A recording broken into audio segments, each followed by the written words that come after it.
He wants to talk. I know. Mom. Can you say? Oh. Bodhi has Wow, something to Bodhi. Did you guys hear that? say. Wow, Bodhi, you said it. Amulya, the space is everything, honey.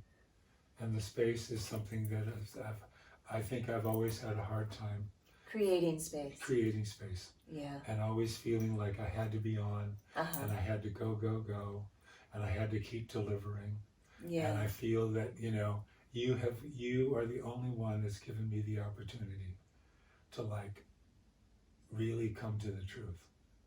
Well, it's really important. The most important thing to me is to attempt in each moment to be as present as possible with my body, my heart, and if there's another being in the room and you're the love of my life, and here you are, Yeah, right. then with you. Yes, honey. And, I think that, especially since we're putting these videos out and we're going to be doing, talks, it's really important for us to practice that here and now in front of the video, instead of we don't want to be like two people who sit down and put on a performance or get our stage get our stage talk on. Right. We want to really be who we are, because our marriage has been the greatest blessing in both of our lives, and it's not just all the joy and the love. We want to share all of it. We've done tremendous transformational work with one another. Yes. Not to mention moving through the tragedy of you're getting run over and me piloting all the trauma of that and all the repercussions of that for a year and a half. Yeah. Just over a year and a half now. Yeah, wow. So that, I think, would be a really cool thing to bring forth as best as we can. Yeah. To just be who we really are as we're doing, these satsang talks. Yes. Because a satsang is a gathering of truth. Yes. And so we want to be as true as possible, right?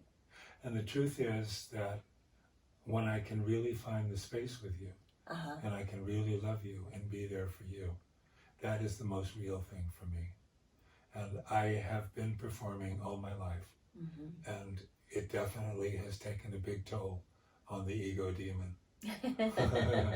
It's definitely fed a lot of that energy, and so I'm feeling right now a tremendous relief to really be here with you in this moment. I know, it's the greatest gift to be together in this eternal love that we're sharing. That's very, very real. Yeah.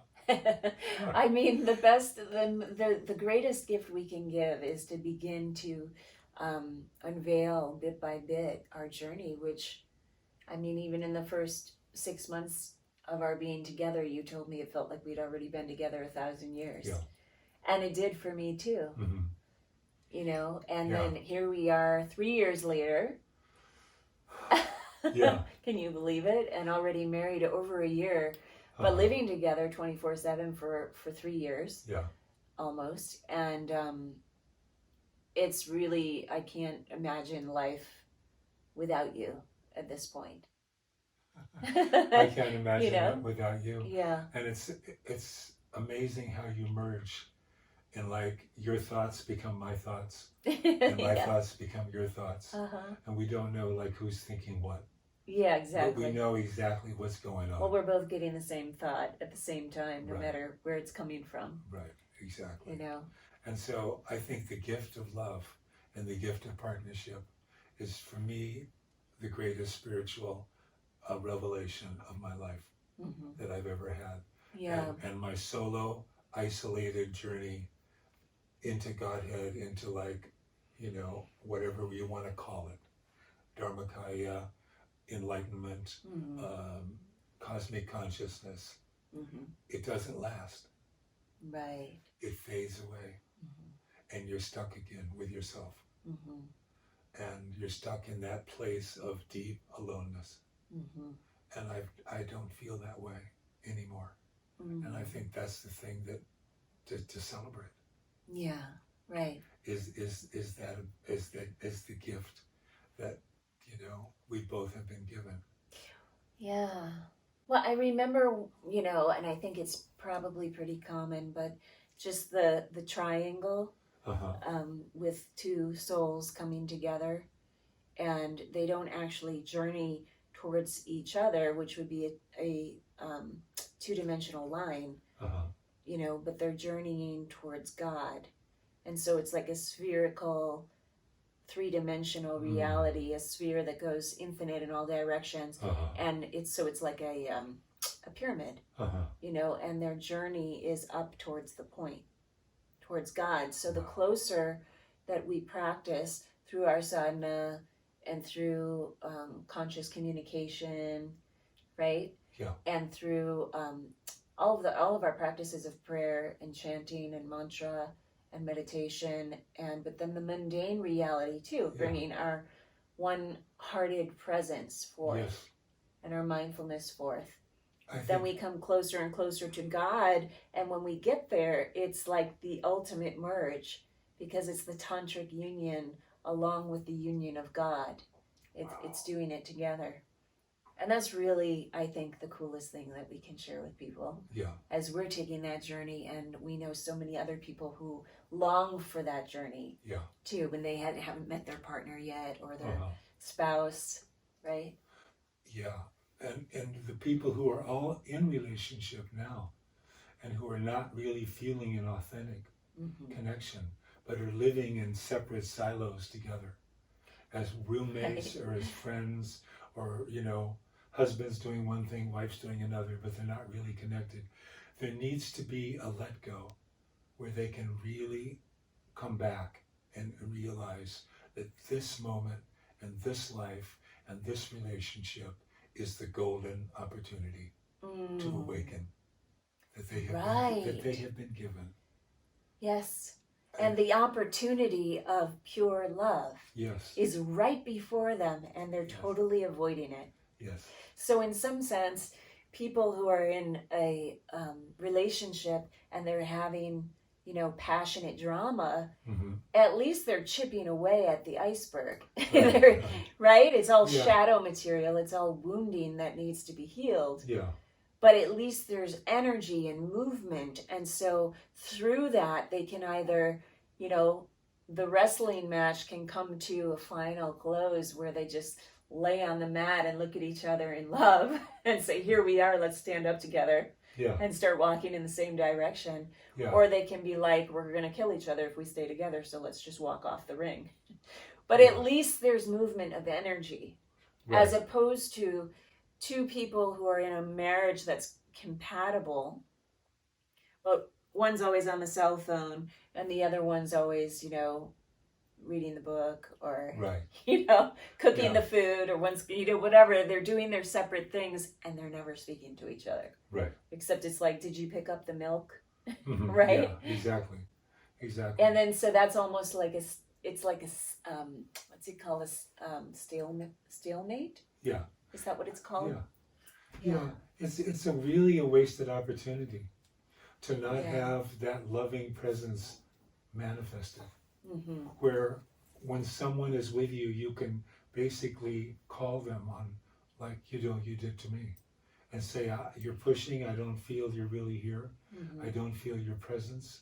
You're not really creating space for us to really dance in. And then it's up to the other person to hear that and let go. Right. And come back again. Right. You see, it's like we have to stop and start again. It's like in Indian music, they're constantly stopping and starting because they go out of tune. They're not quite sure of what's going on, and they're willing to just stop everything and come back again and get together. Right. Because it's that togetherness and that union, which means really listening and giving your 100% presence to someone's breath. And that's how we can love each other, all of us. No matter who we are or what the relationship is. Even a momentary encounter with a neighbor over the barking dogs or whatever. There's still right. there's that genuine moment of presence. Yes, right. That everyone can appreciate. That is very, very universal. You know, and that's really what the spiritual trip is really about. Right, and it's our work to bring ourselves there again and again. And then if we find ourselves in a place or a situation where the people who we're communicating with or the people who are around us are not as present, it doesn't have to take us out of presence. It does feel a little bit then like we're holding a space for wherever they're at. But that's part of compassion.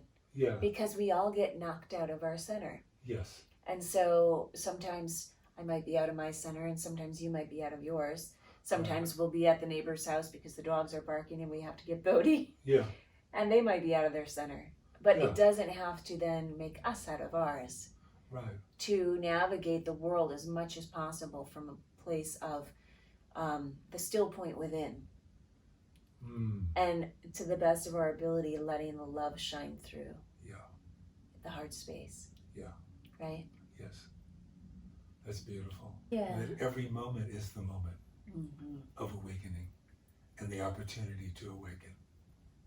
And we miss it, we stop, we reconnect in our deepest heart space, and we start again.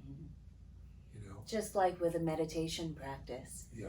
When we're sitting and we're focusing on the breath, or we're doing a body scan, and if we suddenly realize we're in our heads and we're thinking about, you know, what we did yesterday or what we need to do tomorrow, or the thing that person said to us that didn't land well, but we catch it, then we start again. Right. And so we come back to watching the breath, or we come back into doing another body scan. And then we work our muscles of one-pointedness. Right. We work our ability to hold it for longer periods of time. Wow. Yes. So. Yeah, right? that's what it is. Yeah. That's totally what it is. But the consistency of that practice and that commitment to awakening is what it's all about. Well, our consistent Vipassana practice, which we're meditating in the mornings and we're meditating in the evenings. Yes. So when we wake up and before we go to bed, that has revolutionized our day-to-day reality. Yes. With each other, with our clients, with our friends and family. Yes. Right? Yes. It's totally, it's totally transformed. And I just, you know, it really is the only way. Sitting still in one place and doing and just being and not going or doing, but just letting yourself be. It's the best use of time. It's the best use of time. Because it's the greatest opportunity we have is to sit, right? Yeah. But even more so if we can do it with our beloved. Yeah. I know. Right? Sitting with you is truly one of the greatest spiritual journeys that I've ever been on. I can't, because I've sat alone all my life, but I've never sat with the love of my life. I love you, honey. I love you too, honey. Thank you so much. Thank you.